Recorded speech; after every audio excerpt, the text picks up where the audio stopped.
I made an amateur mistake. I plugged my microphone into the headphone jack, so I already recorded this video and the audio was horrible. So this is take 2.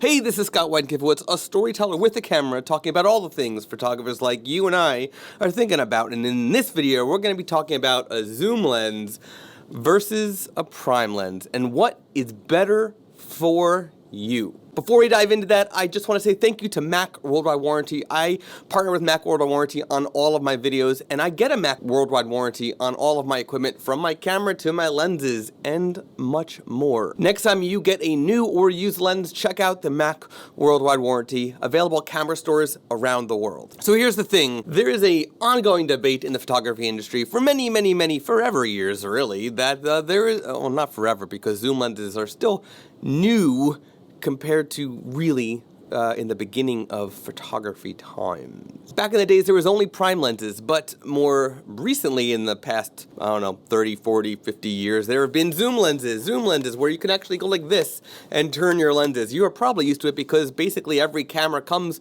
with a zoom lens in the kit. No cameras come with a prime lens anymore. They used to, they don't anymore. So a zoom lens has a big benefit over prime lenses, and that is flexibility, the ability to aim your camera and zoom in on your subject without actually changing lenses or getting closer, physically closer.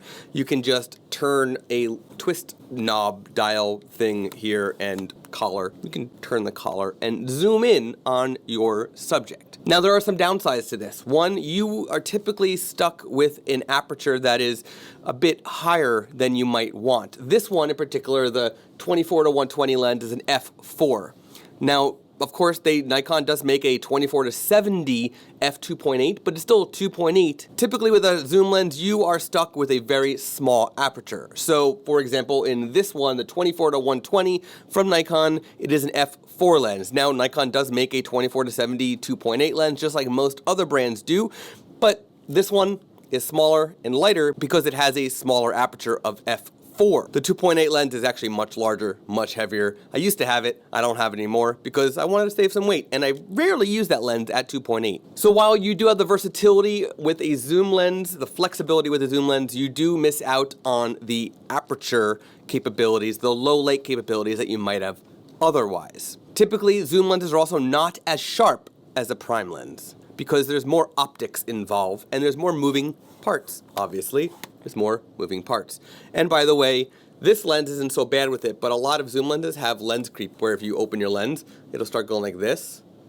Or if you're holding your camera like this, the lens will start going like that automatically without you having even to touch it. This is a 35mm 1.8 lens. This is a 85mm 1.8 lens. They are about the same size, but the filters are a little bit different in size. With the zoom lens, if I want to go wide, I would just twist and go to 24. With a prime lens, if I want to go wide, I literally have to take off the lens and put on a 35mm or 24mm or 20mm, whatever it is.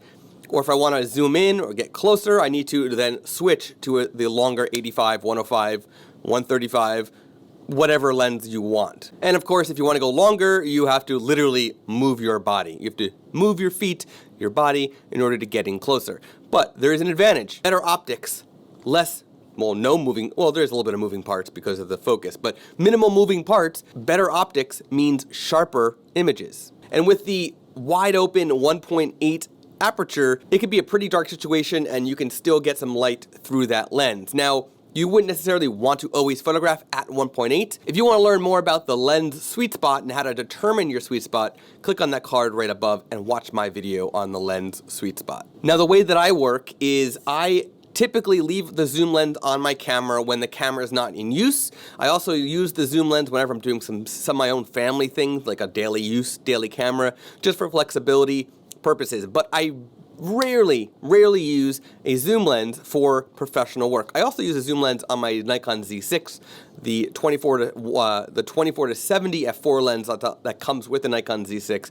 That is my go-to video lens because when I'm doing video and I'm recording myself, I need that versatility, that flexibility. I also don't have any prime lenses for the Z6, even though I could use the FTZ adapter. So whenever I do client work, anything professional, a headshot, a portrait, anything like that, I always use a prime lens. I have a 20, a 35, an 85 and a 105 prime lens, and the 105 is actually a macro lens, so if I need macro, I have that as well. But I use the 105 for headshots quite often as well. So that is my situation. I have zoom lens and I have prime lenses, but I use specific ones for specific needs. Now, I'm not going to say that one is better than the other, because you could do perfectly fine and do professional quality work with a zoom lens. It happens really often, so there's nothing wrong with it. But you can also do really good and save a lot of size and weight with prime lenses. So the best lens between zoom and prime is what is best for you. So you have to figure out what you want to decide what is best for you. Click that subscribe button below right now. I publish new videos every Monday and Thursday whenever possible. You don't want to miss it.